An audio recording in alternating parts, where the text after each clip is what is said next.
The Holy Bible, New King James Version 2 Samuel 18.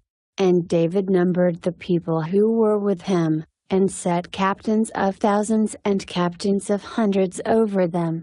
Then David sent out 1/3 of the people under the hand of Joab, 1/3 under the hand of Abishai the son of Zeruiah, Joab's brother, and 1/3 under the hand of Ittai the Gittite.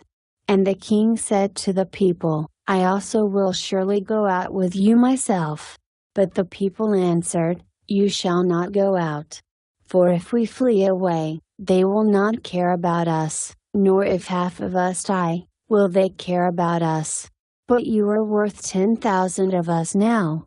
For you are now more help to us in the city. Then the king said to them, Whatever seems best to you I will do. So the king stood beside the gate, and all the people went out by hundreds and by thousands. Now the king had commanded Joab, Abishai, and Ittai, saying, Deal gently for my sake with the young man Absalom. And all the people heard when the king gave all the captains orders concerning Absalom.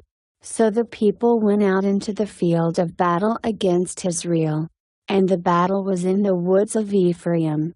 The people of Israel were overthrown there before the servants of David, and a great slaughter of 20,000 took place there that day.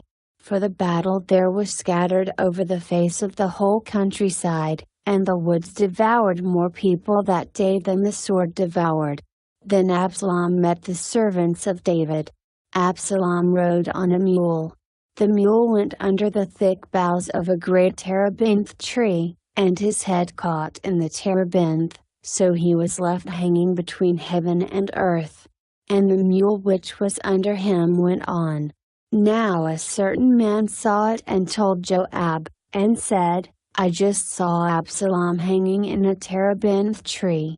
So Joab said to the man who told him, You just saw him.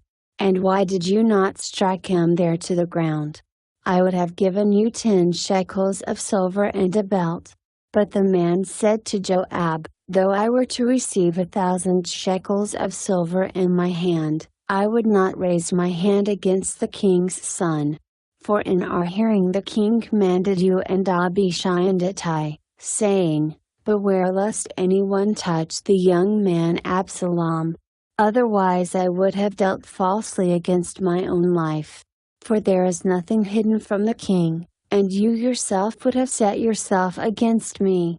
Then Joab said, I cannot linger with you.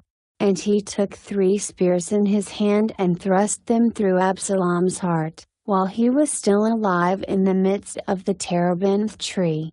And 10 young men who bore Joab's armor surrounded Absalom, and struck and killed him.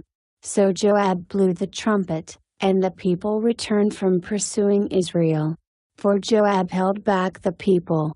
And they took Absalom and cast him into a large pit in the woods, and laid a very large heap of stones over him. Then all Israel fled, everyone to his tent. Now Absalom in his lifetime had taken and set up a pillar for himself, which is in the king's valley. For he said, I have no son to keep my name in remembrance. He called the pillar after his own name. And to this day it is called Absalom's monument. Then Ahimaaz the son of Zadok said, Let me run now and take the news to the king, how the Lord has avenged him of his enemies. And Joab said to him, You shall not take the news this day, for you shall take the news another day. But today you shall take no news, because the king's son is dead. Then Joab said to the Cushite, Go, tell the king what you have seen. So the Cushite bowed himself to Joab and ran. And Ahimaaz the son of Zadok said again to Joab, But whatever happens, please let me also run after the Cushite. So Joab said, Why will you run, my son, since you have no news ready? But whatever happens, he said, Let me run. So he said to him, Run. Then Ahimaaz ran by way of the plain, and outran the Cushite. Now David was sitting between the two gates. And the watchman went up to the roof over the gate, to the wall, lifted his eyes and looked, and there was a man, running alone. Then the watchman cried out and told the king. And the king said, "If he is alone, there is noose in his mouth." And he came rapidly and drew near. Then the watchman saw another man running, and the watchman called to the gatekeeper and said, "There is another man, running alone."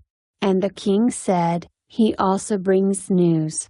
So the watchman said, "I think the running of the first is like the running of Ahimaaz the son of Zadok." And the king said, "He is a good man, and comes with good news." So Ahimaaz called out and said to the king, "All is well." Then he bowed down with his face to the earth before the king, and said, "Blessed be the Lord your God, who has delivered up the men who raised their hand against my lord the king." The king said, "Is the young man Absalom safe?" Ahimaaz answered, "When Joab sent the king's servant and me your servant, I saw a great tumult, but I did not know what it was about." And the king said, "Turn aside and stand here." So he turned aside and stood still. Just then the Cushite came, and the Cushite said, "There is good news, my lord the king. For the Lord has avenged you this day of all those who rose against you." And the king said to the Cushite, "Is the young man Absalom safe?" So the Cushite answered, "May the enemies of my lord the king, and all who rise against you to do harm, be like that young man." Then the king was deeply moved, and went up to the chamber over the gate, and wept. And as he went, he said thus, "O my son Absalom, my son Absalom, if only I had died in your place. O Absalom, my son,